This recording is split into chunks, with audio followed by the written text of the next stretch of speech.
안녕하세요. 글로벌 경제 트렌드를 10분 내로 쉽게 설명드리는 슈커노믹입니다. 작년까지만 하더라도 각자가 서로의 탓을 하며 조금씩 티격태격하긴 했지만 어쨌든 코비드-19 극복을 위해 전 세계가 하나 되어 글로벌 팬데믹의 파도를 헤쳐나가는 느낌이었다면 올해 들어서는 세상 돌아가는 분위기가 살짝 심각해 보입니다. 딱히 명확해 보이지 않은 명분과 함께 마치 지역 분쟁과 같은 느낌으로 시작하여 이제는 각 국가의 명운을 건 총력전으로 변모한 러시아 우크라이나 전쟁, 미 하원 의장의 대만 방문을 계기로 한층 경계 수위가 높아진 중국 대만 해협, 그리고 재작년 중국의 IT 및 통신 장비 기업인 화웨이에 대한 대대적인 제재에 이어 올해 반도체 칩4 법안으로 이젠 노골적이고 본격적으로 편가르기 및 우리 편 규합에 들어간 미국 등 2차 세계대전 그리고 91년 소련의 해체 그리고 냉전체제의 종식 이후 더욱 견고하게 이어진 미국과 미국 동맹 중심의 세계 질서가 점차 여러 개의 세력군으로 나뉘어 에너지와 군사력 그리고 신기술을 두고 경쟁하는 다극화 체제로 변해가는 모습인데요. 이러한 미국 못지않게 각자 이해관계와 생존을 위해 서둘러 세력화에 나선 국가그룹이 있으니 바로 브릭스입니다. 브라질, 러시아, 인도, 중국, 그리고 남아프리카 공화국 등 원래 이는 2000년대 세계의 주요 개발도상국을 묶어 부르는 용어였지만 알고 보면 단순한 줄임 표현을 넘어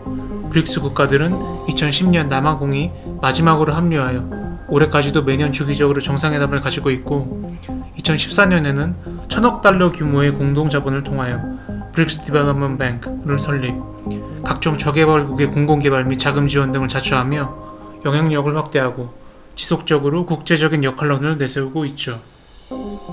최근까지도 사실 미국의 우크라이나 우회 지원에 따른 미러 대리전 양상,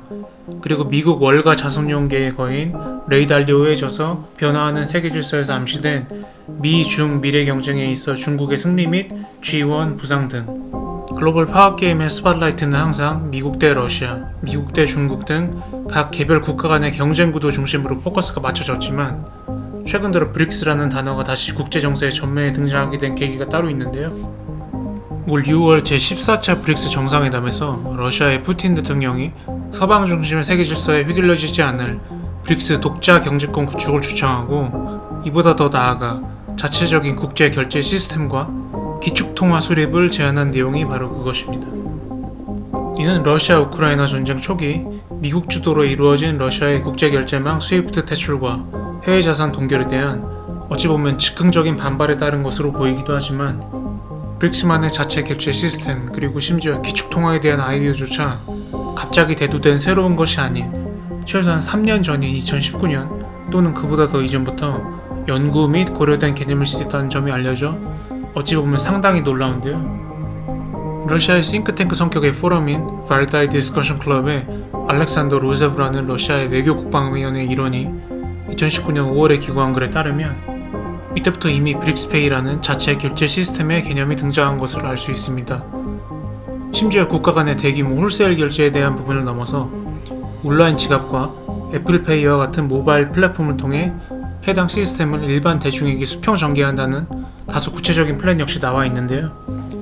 게다가 기축통화의 개념 역시 각 브릭스 5개 국가의 법정통화의 묶음을 통해 실제 결제까지 구현한다는 컨셉까지 나타나 있어 상당히 놀랍습니다. 해당 자료 외에도 중국의 1대1로 및 실크로드 경제권 구축 정책의 성과와 현황 등을 주로 홍보하는 매체로 보이는 실크로드 브리핑의 기고문 역시 이미 2019년 5월부터 브릭스페이의 개념을 소개하고 있습니다. 이 기고문에도 마치 짠듯이 애플페이와 삼성페이라는 이미 성공적으로 운영되고 있는 모바일 결제 플랫폼에 대한 언급이 있네요. 그리고 심지어 브릭스 국가들이 브릭스 암호화폐의 개발 가능성을 연구하고 있었다는 점이 언급되어 있어 다소 충격적인 부분입니다. 결정적으로 러시아와 중국 정부의 최근 입장을 대변하는 듯한 이 두 기고문의 주요 시사점은 바로 디달러라이제이션, 즉 탈달러화로 일치하고 있습니다. 러시아의 기고문은 미국과 서방의 금융기술에 대한 통제력이 이미 확립된 기준이라는 명목하에 그들에게만 특혜를 주고 나머지 세계의 자주권과 경제 여건을 악화시켰다 라고 다소 강한 어조로 주장하고 있고, 중국의 입장을 대변하는 매체 역시 브릭스페이의 도입이 탈달러화를 촉진하여 미국의 영향력을 감소시키고 또한 나머지 국가들의 자주적인 정책 집행을 가능케 할 것이다 라며